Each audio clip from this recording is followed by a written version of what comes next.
Okay, so you want to build the next trillion-dollar technology company. Find a small piece of land south of San Francisco, rent a modest office, hire a handful of brilliant engineers, build a product that solves one important problem, convince a few investors to believe in your vision. Then watch your company grow into one of the most valuable businesses on Earth. From the outside, that's exactly what Silicon Valley looks like.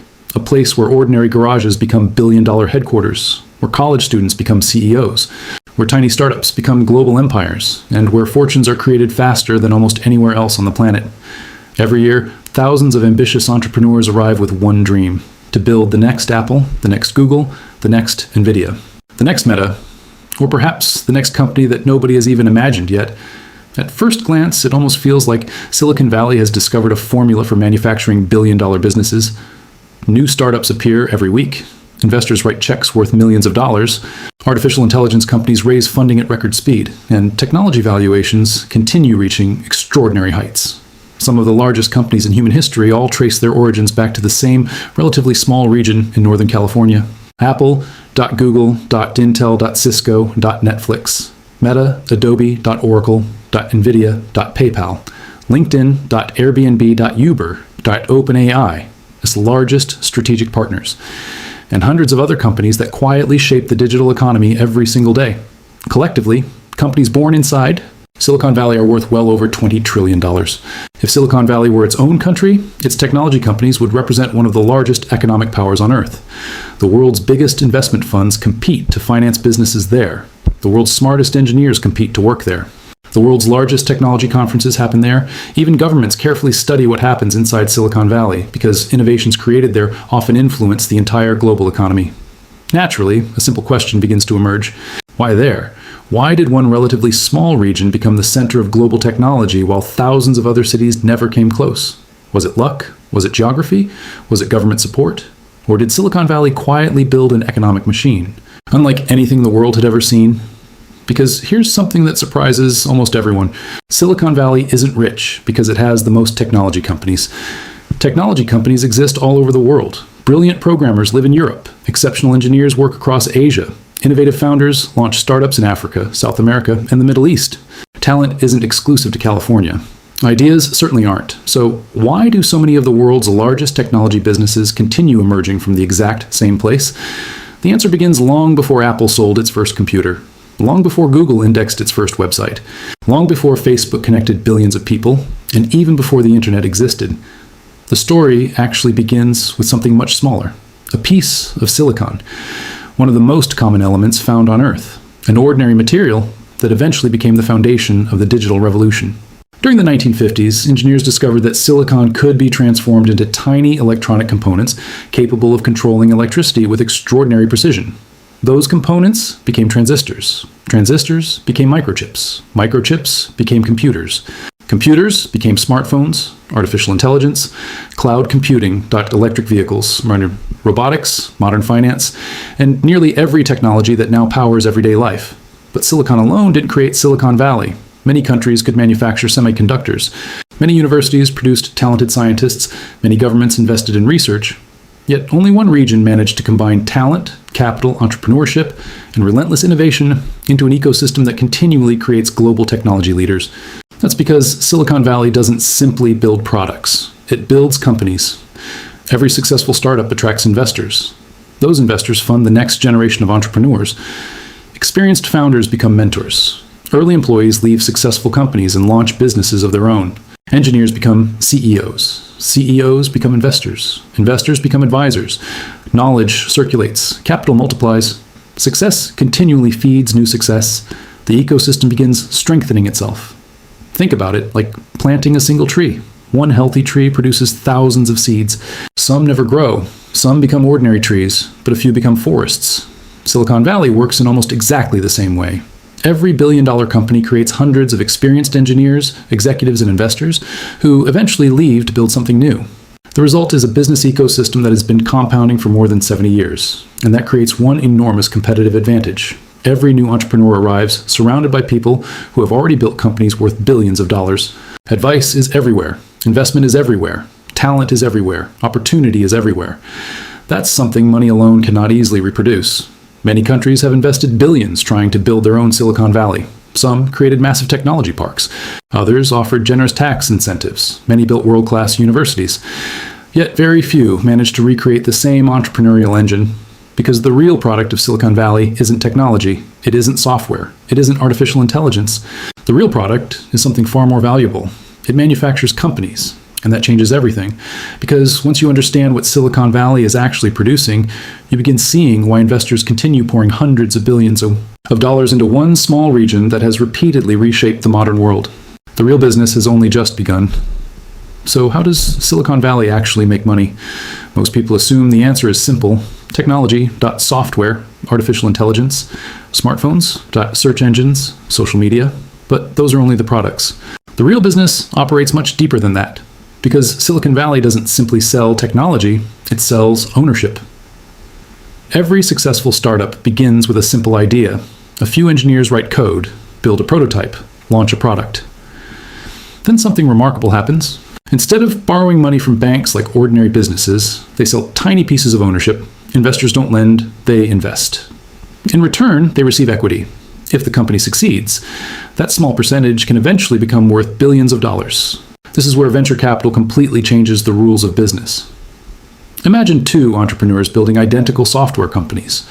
One opens almost anywhere else in the world. The other opens in Silicon Valley. The first entrepreneur spends years trying to generate enough profit to expand. The second raises $10 million before earning meaningful revenue. Why? Because investors aren't buying today's business. They're buying tomorrow's possibility. That's why some startups lose money for years, while their valuations continue rising. Growth becomes more important than immediate profit. If a company can dominate an entire market, future profits could become enormous. The single idea created one of the most powerful investment ecosystems ever built. Venture capital firms constantly search for companies capable of becoming the next trillion-dollar business. Most investments fail, some return only modest profits, but one extraordinary success can repay an entire investment fund many times over.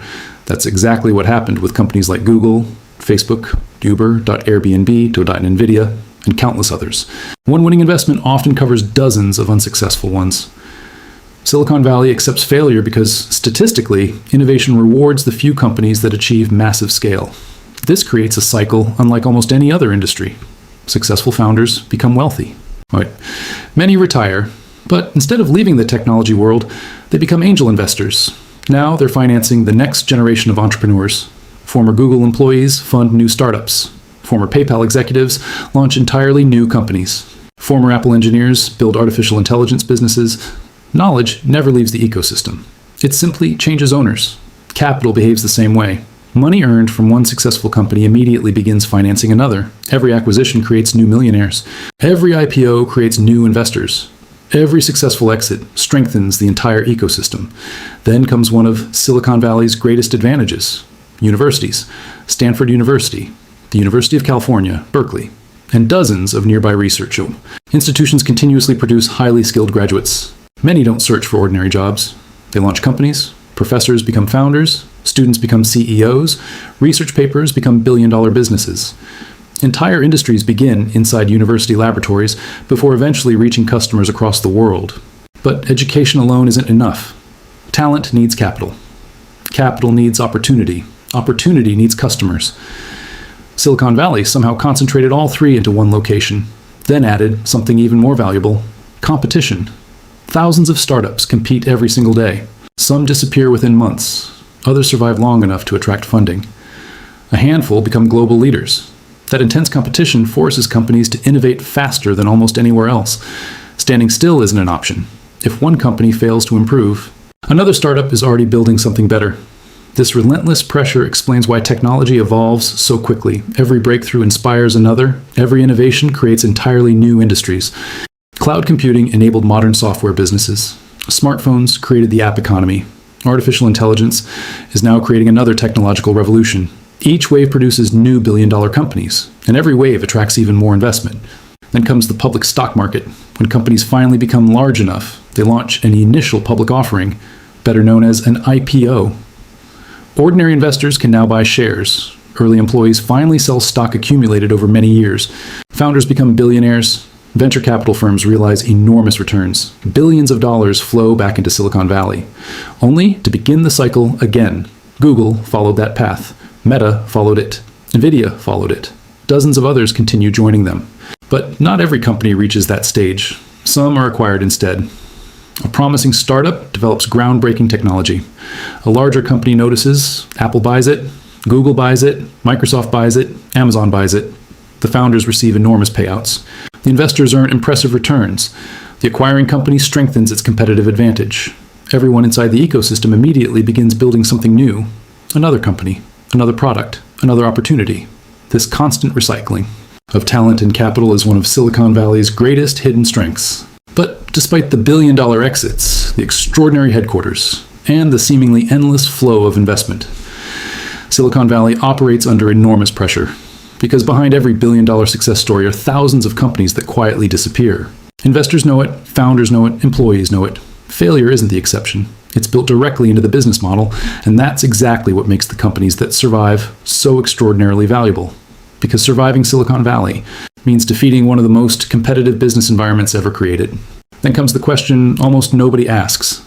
If so much money flows through Silicon Valley every year, who actually becomes rich? The answer is far more surprising than most people imagine. So who actually becomes rich inside Silicon Valley? Most people immediately think of the founders: Steve Jobs, Larry Page, Sergey Brin, Mark Zuckerberg, Jensen Huang. And while that's certainly true, they're only the most visible winners. The real wealth spreads much further than most people realize. Early engineers who accepted stock instead of larger salaries have become millionaires. Some became billionaires. Early employees at Google, Apple, Meta, NVIDIA, and countless other technology companies watched relatively small stock grants transform into life-changing fortunes as their businesses expanded across the world.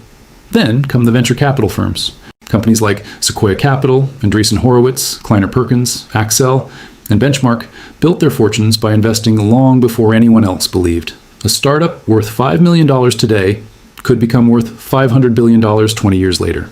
That's exactly how venture capital creates extraordinary returns. But venture capital also carries extraordinary risk. For every company that becomes Google, hundreds quietly disappear, thousands never generate meaningful revenue. Most startups fail completely. Yet investors continue writing billion-dollar checks every year. Why? Because one extraordinary success pays for dozens of failures. A single investment in Google, Apple, NVIDIA, or Meta can generate returns large enough to compensate for years of unsuccessful investments. That's why Silicon Valley doesn't fear failure. It prices failure into the business model. Failure becomes data, experience, knowledge, relationships, and sometimes the beginning of an even greater company. Many founders who built billion-dollar businesses weren't successful on their first attempt. Some failed 2 or 3 times before finally creating companies that changed entire industries. That culture creates something extremely unusual. People aren't punished forever for failing. They're respected for learning. Investors often become more interested in entrepreneurs who have already survived difficult businesses because experience reduces future mistakes. Then there's another hidden engine that quietly powers Silicon Valley: stock options, instead of paying every employee enormous salaries. Technology companies frequently offer ownership. An engineer who joins a startup early may receive thousands of company shares. At first, those shares may appear worthless, but if the company grows, those shares could eventually be worth millions, sometimes hundreds of millions. This transforms employees into owners. Everyone benefits when the company succeeds. Engineers innovate harder. Managers think long-term. Employees stay motivated because they're building their own wealth alongside the company's future. Very few industries operate this way at such a massive scale. Then there's acquisition.